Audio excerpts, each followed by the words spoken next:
Imagina un libro, pero no un libro cualquiera, no uno que se lea, no uno que se entienda, sino uno que susurra sin lengua, que muestra sin explicar, que resiste, página tras página, cualquier intento de ser traducido. Un libro que no envejece, que no se revela, que simplemente permanece. Hoy te invito a adentrarte en ese silencio. En una biblioteca antigua, entre estanterías altas que crujen con la humedad del tiempo, alguien abre un volumen encuadernado en cuero. Las páginas, suaves como pergamino y curvadas por los siglos, revelan ilustraciones de plantas inexistentes, diagramas astrológicos que no coinciden con ningún cielo, y cuerpos femeninos flotando en recipientes de agua. Y entre esos dibujos, líneas y líneas de texto, en un idioma que no existe. Es el manuscrito Voynich, y su sola presencia es un enigma.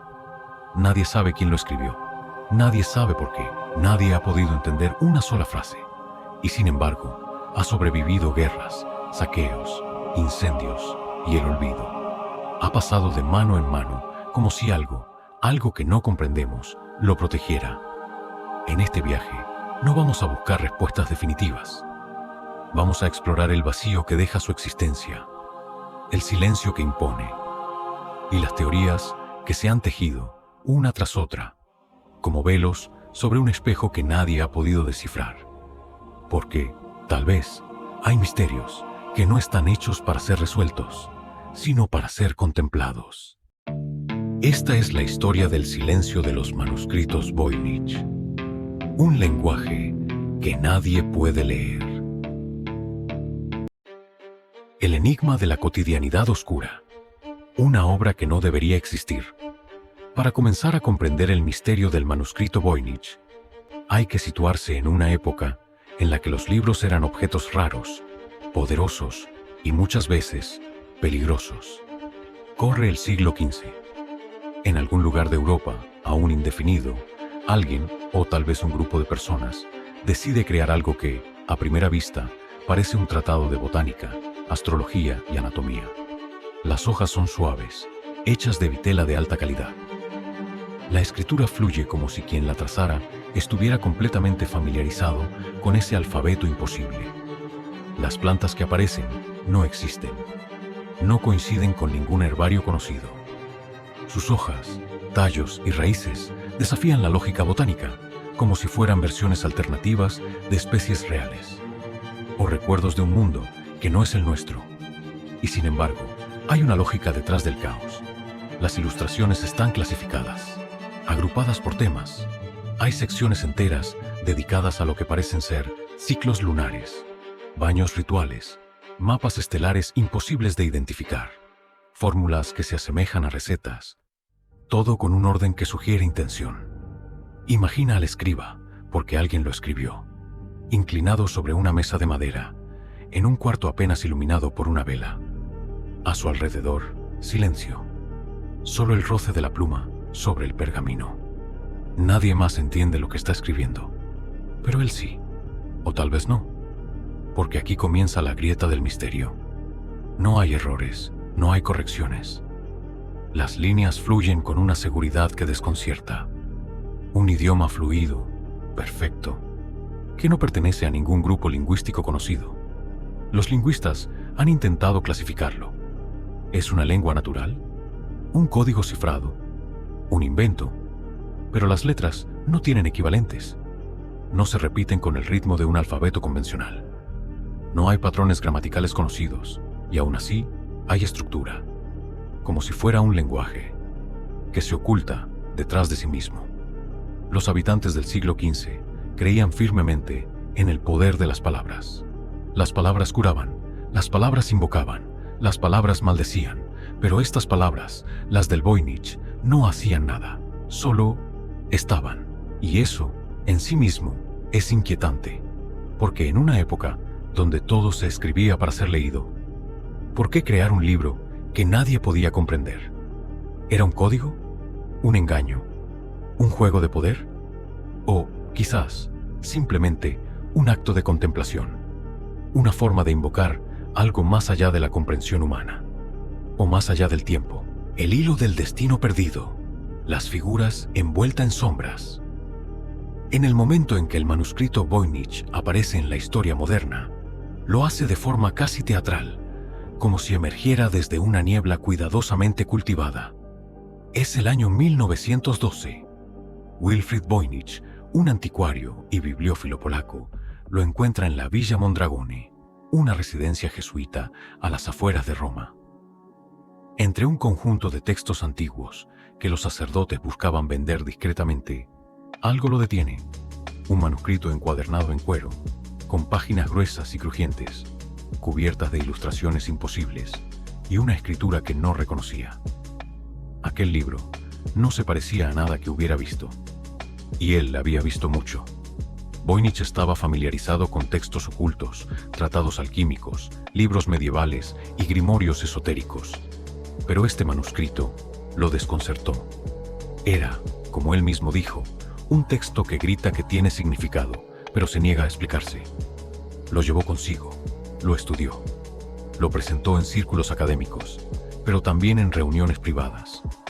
Algunos lo tomaban por un fraude, otros por un tesoro sin descifrar, pero nadie podía apartar los ojos de sus páginas. Wilfrid murió sin conocer el origen del manuscrito que hoy lleva su nombre, pero dejó una teoría. Creía que había sido escrito por Roger Bacon, un erudito del siglo XIII, alquimista, filósofo y precursor del método científico. ¿En qué se basaba? En la calidad del pergamino, en ciertos dibujos astronómicos y en una intuición. Solo alguien como Bacon podría haber dejado una obra tan deliberadamente inaccesible. Esa hipótesis fue muy debatida.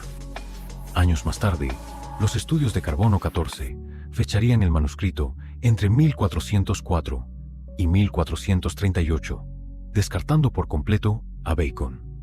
Pero la idea de un autor oculto, sabio y fuera de su tiempo persistió, porque el manuscrito no está completamente solo. Entre sus páginas aparecen nombres, firmas desvaídas, huellas tenues, como la de Jacobus Sinapius, médico de la corte imperial, vinculado a tratados botánicos y a prácticas alquímicas. Su firma se encuentra oculta en el margen de una página, solo visible bajo luz ultravioleta. ¿Cómo llegó el libro a sus manos? ¿Fue suyo o simplemente lo custodió durante un tiempo? Otro nombre que asoma es el del emperador Rodolfo II del Sacro Imperio Romano-Germánico.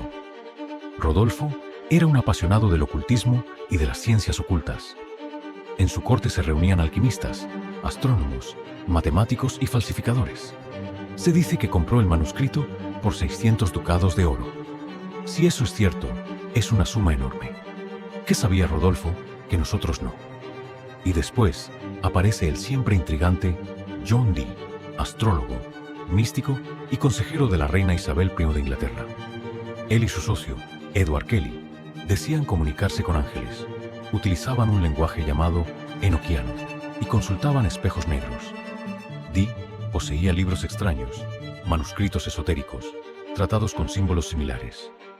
Algunos creen que el manuscrito Voynich formaba parte de su colección, o incluso que él lo escribió. Pero aquí es donde la historia se fragmenta aún más. Desde el siglo XVII hasta su reaparición en 1912, el manuscrito desaparece por completo. Casi 3 siglos de silencio. No hay registros, no hay rastros, solo vacío. ¿Qué ocurrió durante ese tiempo? ¿Fue guardado, escondido, temido? ¿Pasó de mano en mano en círculos esotéricos? ¿O fue olvidado a propósito? Ese hueco en la historia no es casual. Es uno de los elementos más inquietantes del enigma, porque cada silencio prolongado en la historia suele indicar que algo debía ser callado. Y así, las figuras que rozaron el manuscrito con sus dedos forman una procesión difusa.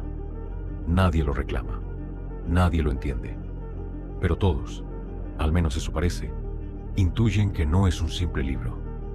Tal vez por eso lo conservaron, no por lo que dice, sino por lo que representa.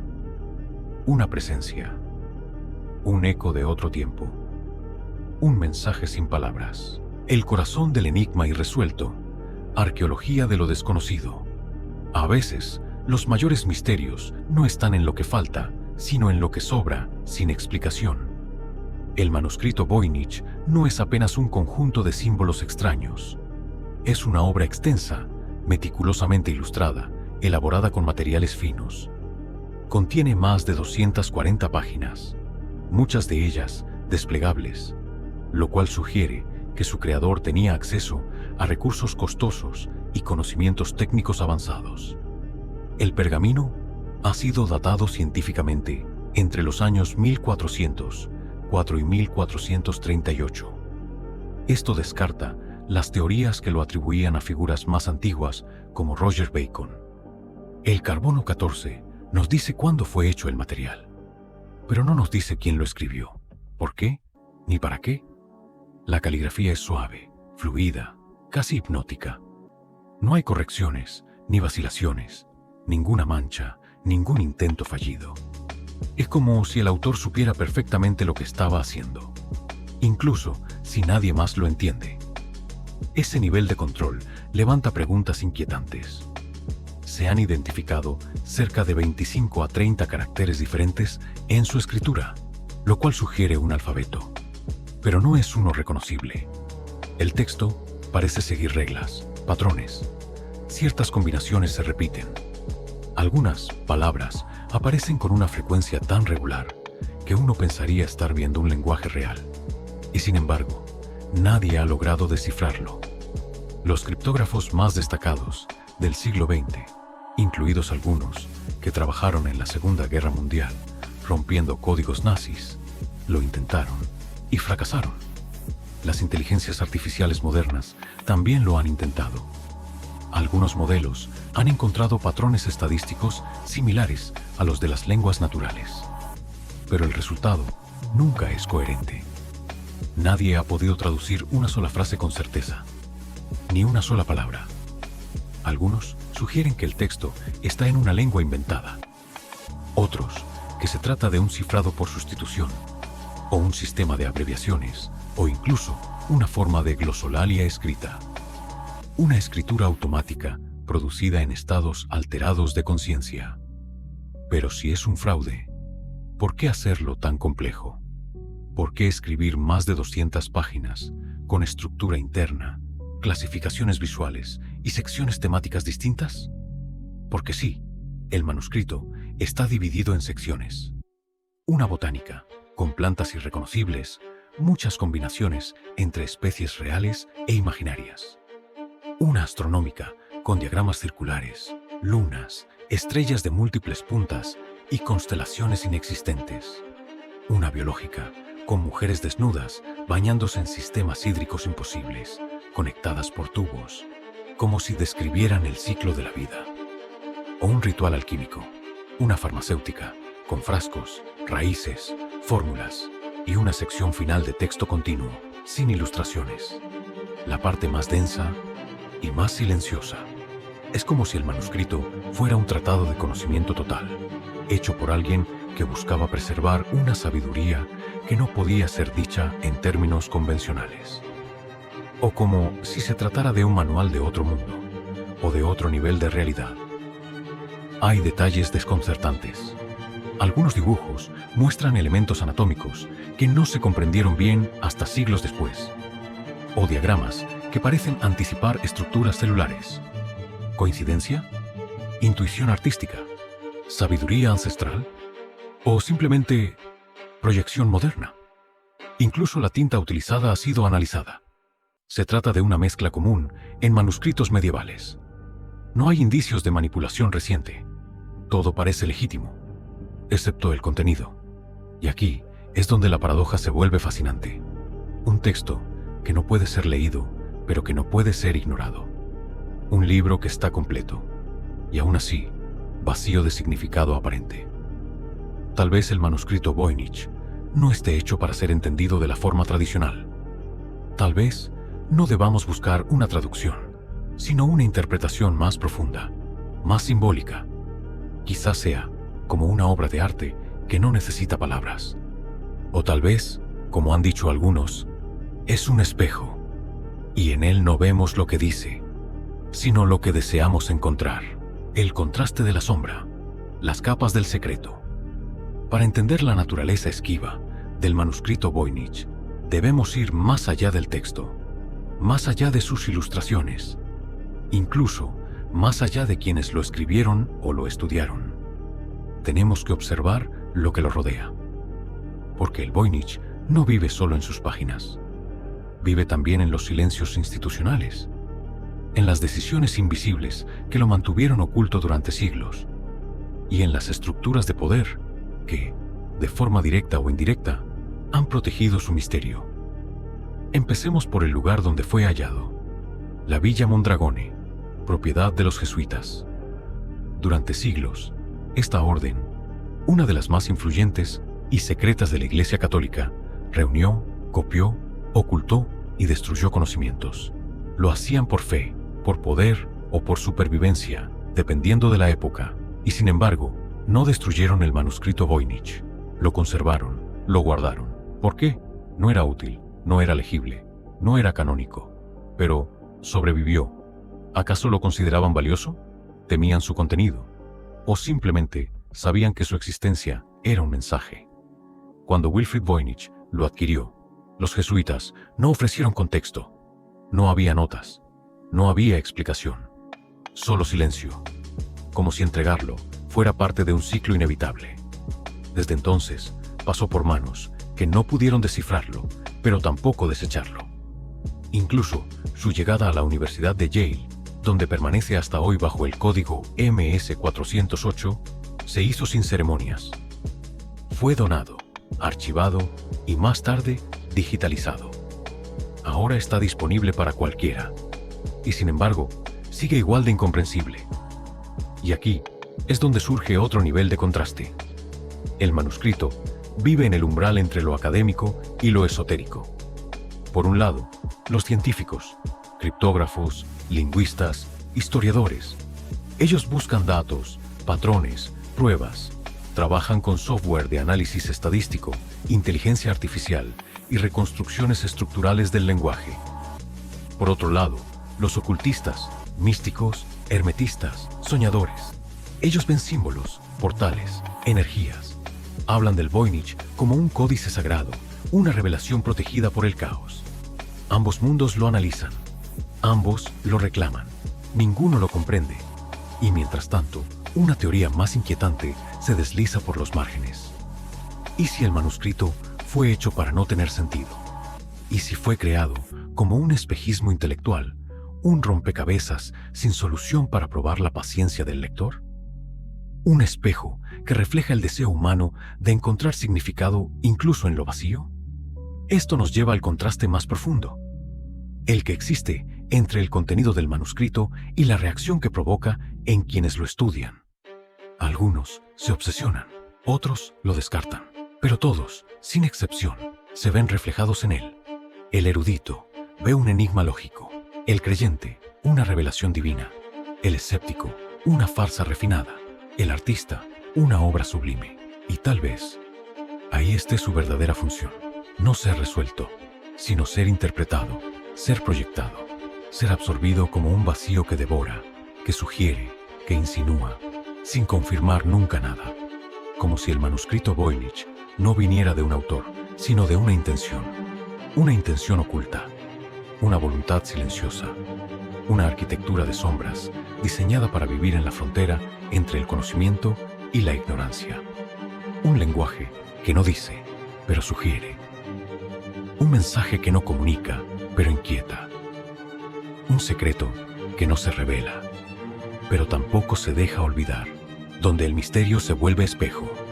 El manuscrito Voynich sigue allí, no en una vitrina cualquiera, sino en ese umbral entre lo tangible y lo inalcanzable. Lo puedes ver, lo puedes tocar, si te lo permitieran, pero no puedes entrar en él. Es una puerta cerrada con llave, y la cerradura, si existe, no es de este tiempo. Quizá eso sea lo que lo hace tan irresistible, porque vivimos en una era obsesionada con resolver, con descifrar, con clasificar, y el Voynich no permite nada de eso. Es un texto que no puede ser leído, un idioma que no pertenece a ningún pueblo, un libro que ha viajado durante siglos sin revelar jamás su origen, ni su propósito, ni su autor. Y sin embargo, aquí estamos, siguiéndole la pista, desentrañando sus esquinas, volviendo una y otra vez a las mismas páginas, esperando que esta vez, quizá esta vez, algo se revele. Pero lo único que se revela es el vacío. Y ese vacío tiene un peso. Es el peso del misterio puro, de aquello que no podemos nombrar, pero tampoco ignorar, de lo que nos obliga a mirar hacia adentro, porque no podemos mirar hacia afuera y encontrar respuestas. Muchos han intentado domesticarlo con explicaciones. ¿Qué es un fraude? ¿Qué es un lenguaje perdido? ¿Qué es un grimorio cifrado? ¿Qué es una forma de proteger un saber peligroso? ¿Qué es una obra de arte privada? ¿Qué es un eco de un mundo que ya no existe o que nunca existió? Y tal vez cada una de esas teorías sea parcialmente cierta, o tal vez ninguna lo sea. Lo cierto es que el manuscrito Voynich vive en los foros donde se debate, en los algoritmos que intentan traducirlo, en las noches de insomnio de quienes lo contemplan, y ahora también en tu mente, porque lo has escuchado, lo has recorrido, y aunque no puedas repetir una sola palabra de su contenido, lo recuerdas. Tal vez no todos los libros están hechos para ser leídos. Algunos están hechos para ser sentidos, para dejar una pregunta abierta, para convertirse en parte del lector. Y eso es, quizás, lo más inquietante de todo. El manuscrito Voynich no está incompleto. El que está incompleto somos nosotros. No olvides darle me gusta, suscribirte y activar la campana para más contenido.